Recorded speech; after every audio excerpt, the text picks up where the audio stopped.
Hello everyone, my name is Shreya Pandey.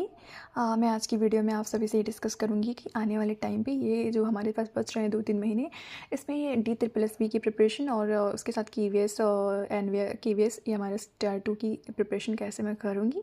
मैं अपनी खुद की स्ट्रेटजी शेयर करना चाहती हूँ और मेरा मानना है कि आप सभी को अपनी स्ट्रेटजी खुद बनानी चाहिए, क्योंकि आपकी कमियाँ क्या हैं, आपकी स्ट्रेंथ क्या है, ये आपसे बेटर कोई नहीं जानता। तो आपको अपनी करनी चाहिए, बट ये मैं अपना बताती हूँ। तो मेरा तो मैं अभी का ये सोच रही हूँ DSSB मेरे लिए ज़्यादा सही है, क्योंकि उसमें क्या है ना कि ऑब्जेक्टिव है और KVS एंड हमारा उसमें Tier 2 जो ये सब्जेक्टिव, मुझे सब्जेक्टिव से थोड़ा डर लगता है। तो अभी फ़िलहाल तो मैं अभी देखती हूँ मैं क्या करूँगी, बट अभी तो मैं ये सोच रही हूँ। हाँ, तो इसके लिए जैसे आप सभी को पता होगा कि DSSB में क्या टोटल 2 पेपर है, पेपर 1 है, पेपर 2। पेपर 1 में ये जो maths, reasoning, GS, English, Hindi आ रहा, और पेपर 2 में आपका जो सब्जेक्ट है वो आ रहा है। जैसे कि मेरा साइंस है तो वो है। तो मुझे लगता है ना कि सबसे पहले अपनी सोर्स को डिफ़ाइन करो कि हमें पढ़ना कहाँ से है। तो जैसे कि मैंने क्या किया ना कि मैंने ये सोचा कि सबसे पहले कि मैं पढ़ूँगी किससे, ज़्यादा टाइम तो है नहीं। मेरा 11 को KVS था, उसके बाद मैं आई थिंक किया 14 से मैं पढ़ना स्टार्ट किया है मैंने। 2 दिन मैंने ब्रेक ले लिया, उसके बाद से मैं कंटिन्यू लाइक ज़्यादा नहीं, बट थोड़ा बहुत तो मैं पढ़ रही हूँ। हाँ, तो सबसे पहले मैंने ये सोचा ना कि मैं ना 6 से लेकर के 10 तक के NCERT से पहले साइंस को कवर करूँगी। उसके बाद मैं सोचूँगी मुझे करना क्या है। तो देखो, और उसमें मैंने सबसे पहले ये सोचा कि स्टेप 1 में मैं क्या करूँगी कि 9th एंड 10th के NCERT ख़त्म करूँगी। देन मैं 6, 7, 8 के NCERT ख़त्म करूँगी। देन स्टेप 3 में मैं क्या करूँगी, 11, 12 के जो इंपॉर्टेंट सारे टॉपिक्स करना। देखो, ये मुझे लगता है कि अभी तो TGT साइंस का आया नहीं है, तो मुझे लगता है मई में होगा, क्योंकि मई तक तो आई थिंक लास्ट अप्रैल तक का तो दे रखा है कैलेंडर, तो उसके बाद ही होगा। तो हमारे पास कुल मिलाकर के तो एवरेज 3 मंथ है, तो 3 मंथ में बहुत ज़्यादा किया नहीं जा सकता। ठीक है कि मैं लाइक 6 से लेकर 10 तक कभी कर लूँ, उसके बाद 11, 12 की सारी फिजिक्स, केमिस्ट्री, बायोलॉजी तीनों NCERTs ख़त्म कर लूँ, तो ऐसा पॉसिबल नहीं है। तो 11, 12 का मैं सारे नहीं करने वाली, मैं इंपॉर्टेंट टॉपिक्स ही करूँगी, जो कि वो चैप्टर्स करूँगी जो 9th एंड 10th में दे रखा है। बट 11th एंड 12th में क्या उसका बहुत ही ब्रॉड में दे रखा है। तो उन्हीं चैप्टर जो एक दूसरे से रिलेटेड है ना, 9, 10 से, उन्हीं चैप्टर्स को मैं कवर करूँगी। ये तो मैंने सोच लिया है। और फिर अभी का मैं बताऊँ, देखो जैसे कि फिर मैंने उसके बाद मैंने अपने ये प्लान बनाया था कि हमारे pass on an average 90 days है, उसमें 60 डेज़ में हमें अपना सिलेबस खत्म करना है और उसके साथ हमें PYQs लगाने हैं। देन जो 30 डेज़ बचता है उसमें रिवीजन करना है और मॉक्स, ढेर सारे मॉक्स देना है, क्योंकि देखो DSSB में क्या है ना कि इसमें स्पीड का ही है। तो स्पीड आपकी अच्छी तभी होगी जब आपने बहुत सारे मॉक्स दे रखे होंगे। तो ये तो मेरे DSSB का मेरा है। लेकिन अभी राइट नाउ ना, क्योंकि अभी हमें पता नहीं है कि अभी KVS एंड हमारा इसका Tier 1 का रिजल्ट तो आया नहीं है, तो हमें नहीं पता कि हमारा होगा या नहीं होगा। बट ठीक है, क्या पता हो जाएगा हो जाएगा तो क्या करेंगे। इसलिए मैं अभी ना मैं पेपर 1 नहीं पढ़ रही हूँ, पेपर 2 ही पढ़ रही हूँ। और मुझे लगता है आप सभी को भी यही करना चाहिए, क्योंकि देखो उसकी साइंस DSSB TGT साइंस की तो आई नहीं डेट, तो उसका क्या पता, क्योंकि उसमें एज एंड ऑल का है, तो वो डिले हो जाएगा, तो फिर हमारा लॉस ही हो जाएगा ना। और KVS एंड EMRS का तो होना ही होना है Tier 2, और मुझे लगता है कि 1.5 महीने में करा ही लेंगे, जैसे रिजल्ट अपना डिक्लेयर करेंगे।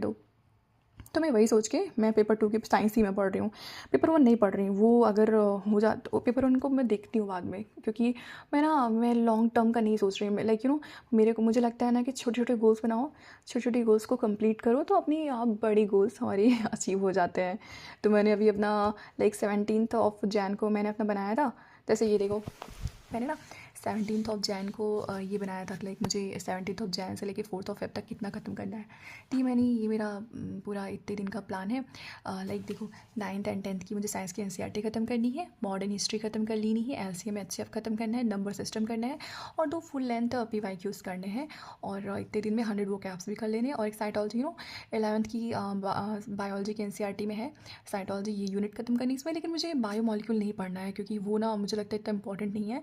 तो उसमें वैसे मुझे इतना मैंने डीपली मैंने देखा नहीं अभी, क्योंकि मैं ऐसे बस पढ़ रही हूँ, मैं अभी देख नहीं रही हूँ। मुझे जो जो लग रहा है कि इंपॉर्टेंट मैं वही पढ़ रही हूँ। तो साइटोलॉजी में सेल एंड उसके बाद जो नहीं सेल डिविजनल चैप्टर, उसे ख़त्म करना है। ये मेरा अभी तो फ़िलहाल तो मैं इतने दिनों बस इतना ही सोच रही हूँ। पेपर 1 का मैं कुछ नहीं सोच रही हूँ, क्योंकि पहले मैं भी इतना करती हूँ फिर देखती हूँ, क्योंकि मुझे लगता है कि 4 फेब तक तो ये हमारे इसका भी रिजल्ट आ जाए, तो फिर पता चल जाएगा मुझे करना क्या है। तो अभी तो मेरा ये है। ओके, तो मुझे लगता है कि आप सभी को भी ये करना चाहिए। और फिर और मैं एक चीज़ और ये भी कहूँगी ना कि आप सभी को वो करना चाहिए, एक सेकेंड। मुझे लगता है साइंस के लिए कि आपका जो भी सब्जेक्ट होगा उसमें आप ना न्यू एनसीईआरटी को मत फॉलो करो, क्योंकि न्यू एनसीईआरटी में क्या है ना कि ओल्ड एनसीईआरटी में जो कुछ चैप्टर्स थे उनको डिलीट कर दिया गया है, तो उसमें चैप्टर्स कम कर दिए गए हैं। तो जैसे कि साइंस में ना मैं ओल्ड एनसीईआरटी को मैंने खरीद लिया है, तो मैं उसी से पढ़ रही हूँ। ओल्ड एनसीईआरटी में नाइन्थ में टोटल 15 चैप्टर हैं, 10th में 16 चैप्टर, टोटल हमारे पास 31 चैप्टर हो रहे हैं, ये हमें करने हैं।